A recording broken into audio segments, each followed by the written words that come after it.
আমরা ছোট মুখে বললে বড় কথা হয়। আপনি কিসের ভোটের গান গাচ্ছেন?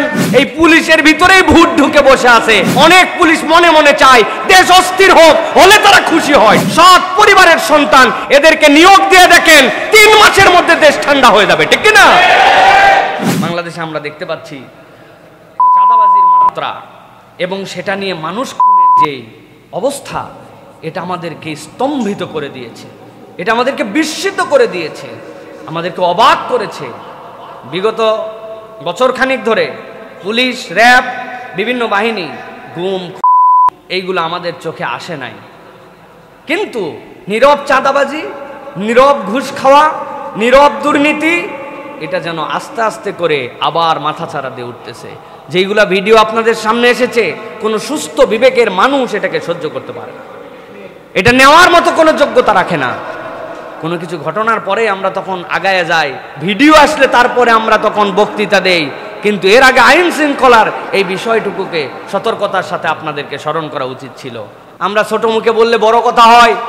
আজ থেকে 9 মাস আগে বলছিলাম যে বাংলাদেশে পরিবর্তন করতে চাইলে আপনি কিসের ভোটের গান গাচ্ছেন, আপনি কিসের আইন শৃঙ্খলার গান গাচ্ছেন? যা করে সবগুলা করে পুলিশ এবং আইন শৃঙ্খলা নিয়ন্ত্রণ করে বাহিনী। এই পুলিশের ভিতরেই ভূত ঢুকে বসে আছে। আপনি এদেরকে দিয়ে কেমনে পরিবর্তন করবেন? অনেক পুলিশ মনে মনে চায় দেশ অস্থির হোক, হলে তারা খুশি হয়, ঠিক না? এই জন্য আমরা দাবি জানাবো, আগামী 1-2 মাসের মধ্যে স্পেশাল ট্রেনিং দিয়ে দেশে মিনিমাম 50,000 নতুন পুলিশ, যারা তাওহীদপন্থী, ইসলাম পছন্দ করে, সৎ পরিবারের সন্তান, এদেরকে নিয়োগ দিয়ে দেখেন 3 মাসের মধ্যে দেশ ঠান্ডা হয়ে যাবে, ঠিক না? ট্রেনিং বহুত পরে করা যাবে। ক্রাইসিসের সময় তো স্কুলের ছেলেদেরকে ট্রেনিং দিয়ে রাস্তার ট্রাফিকে নামাতে পারছেন, তাহলে কেন বিগত 9 মাসে আমরা 20-10 হাজার এরকম যোগ্য পুলিশ অফিসার নিয়োগ করে থানাগুলোতে একটা ত্রাস, একটা সততার প্রতিষ্ঠান কেন কায়েম করতে পারলাম না?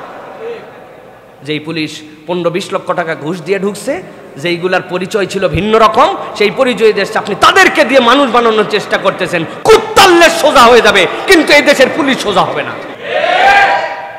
অতএব আমরা বলতে চাই, একদম বেছে বেছে আইন শৃঙ্খলা বাহিনীতে দ্রুত, র্যাপিডলি মানুষ নিয়োগ দেওয়া লাগবে।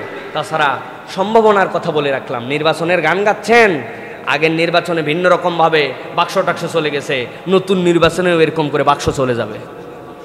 আপনি ঠেকাতে পারবেন না এই পুলিশ দিয়া। তারা চাবে এটা হোক, বলবে আমরা কি করব, আমরা কি মানুষকে গুলি করব নাকি? তারা নিয়ে গেছে, নিয়ে যাক, ভিতরে একটা উপরে একটা, এরকম মুনাফেক পুলিশে বাংলাদেশ ভরা। অতএব এই সকল হত্যা, এই সকল অন্যায়, চাঁদাবাজি, এইগুলোর সাথে নাই কোনো রেজিম, কোনো গোষ্ঠীর সাপোর্টে আমরা সবগুলাকে চোখ বলে সহ্য করে ফেলবো, এই মানুষ আমরা নয়। সরকারকে বললাম, তারা এটার পদক্ষেপ নেবেন, এটা দৃষ্টান্তমূলক বিচার দিবেন। আর দৃষ্টান্ত কিসের দৃষ্টান্ত? ছোটবেলার থেকে দৃষ্টান্তমূলক বিচারের বর্ণনা শুনে আসছি। দৃষ্টান্তমূলক বিচার মানে ইসলামী শরিয়ার বিচার।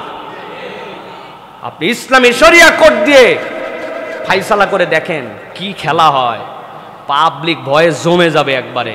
কিন্তু এইটা কথা বললেই তো আপনাদের গায়ে বেঁধে যাবে প্রচলিত গণতন্ত্রের বিরোধী, অতএব আপনারা গঙ্গি, আপনাদেরকে ট্যাগ লাগাই দিবে। ট্যাগবাজি করে আর কোনো লাভ হবে না প্রিয় ভাইরা। পৃথিবীর মানুষ বুঝে ফেলছে ইসলামী শরিয়া ছাড়া কোনো শান্তি কিয়ামত পর্যন্ত আসতে পারে না। অতএব শরিয়ার দিকে আমাদেরকে যেতে হবে। আল্লাহ আমাদেরকে বোঝার তৌফিক দান করেন।